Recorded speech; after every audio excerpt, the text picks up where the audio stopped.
I was ready to marry my fiancé of 2 years, but everything changed when I stumbled upon a video from his bachelor party where he revealed the real reason he wanted to marry me. Instead of wearing a wedding gown, I walked down the aisle in casual clothes, and the crowd was in shock when I threw those papers in his face. My partner George and I have enjoyed a wonderful 6 years together. We got engaged 2 years ago and have been planning to get married this year. He and I met when I was on a work trip to another country. Incidentally, it happened to be the first visit for both of us to that particular place. While exploring the area one afternoon, it started to rain unexpectedly. I rushed to take cover in a cozy little coffee shop nearby. As I walked in, feeling a bit disheartened by the weather, my eyes were immediately drawn to a tall, attractive man sitting in a corner, completely engrossed in a book. Now, I'm not the sort of person who can just walk up to a guy and ask him out, so I just ordered hot chocolate for myself and settled at a nearby table, stealing glances in his direction. I guess he must have noticed me staring at him because he responded with a warm smile that instantly put me at ease. We struck up a conversation about our favorite authors, and from there, it was like we couldn't stop talking. His enthusiasm for life was infectious, and I found myself drawn to his kindness and genuine nature. Over the rest of our vacation, we started spending more and more time together, exploring new places, trying new cuisines, and discovering shared interests. What really amazed me about George was his ability to always see the bright side of things, even when things didn't go to plan. Being the oldest child in my family, I was very rigid when it came to planning out every single detail of my life, while George just went with the flow. It was liberating to be around him, and I think that is why I quickly fell in love with him. When we returned back here, we continued to be in touch. He asked me out on an official date, and the rest is history.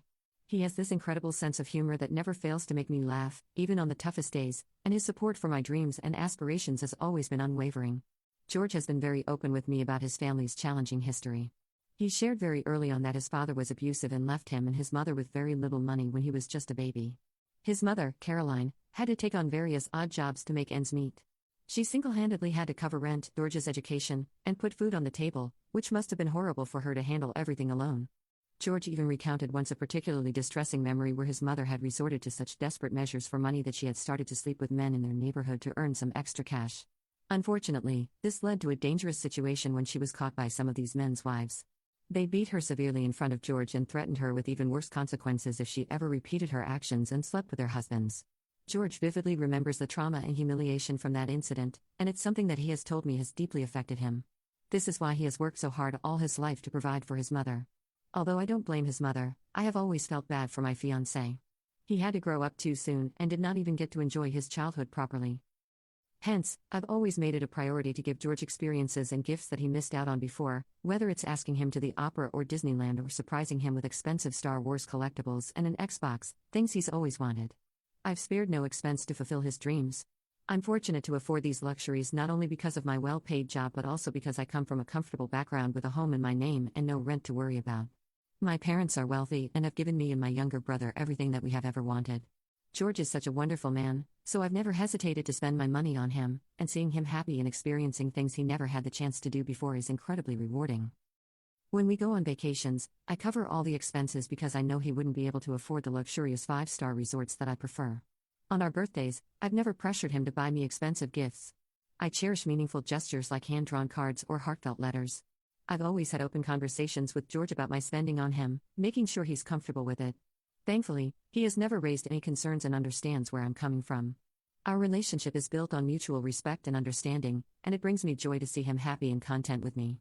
One of my fondest memories with him was our trip to the mountains 2 years ago. We hiked to the top of a peak and watched the sunset together, feeling like we were on top of the world. In those quiet moments, surrounded by nature and his comforting presence, I knew I had found someone truly special.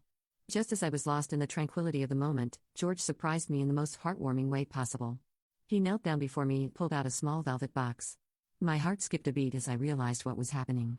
I hadn't expected a proposal then and there, but the love and sincerity in his eyes were unmistakable.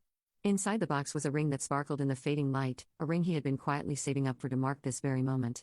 Tears of joy welled up in my eyes as I said yes without hesitation, feeling an overwhelming sense of gratitude and love. In that breathtaking setting under the canopy of the evening sky, I knew in my heart that I had found not just a partner but my soulmate. That evening, as we descended the mountain together hand in hand, I couldn't stop smiling.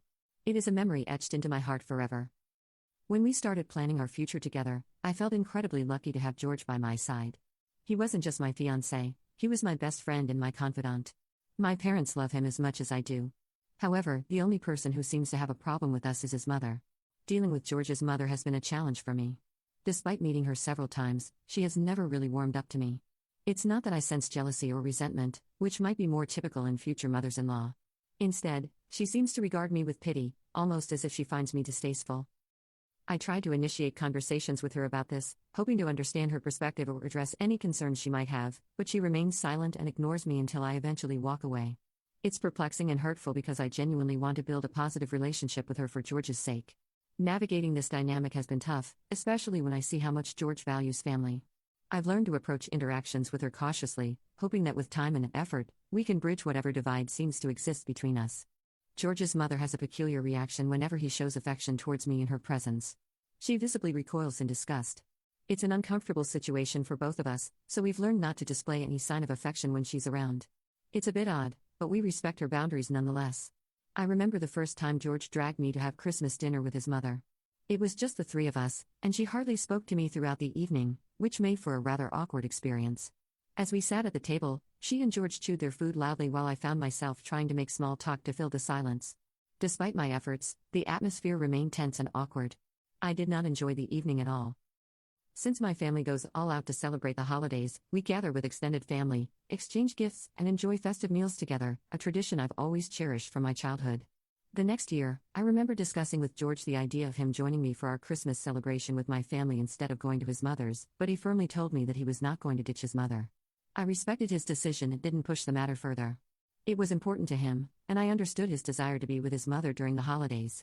To find a balance that worked for both of us, we agreed on a compromise: we would spend the Christmas holidays separately with our respective families. This way, George could enjoy the day with his mother, and I could celebrate it with my family.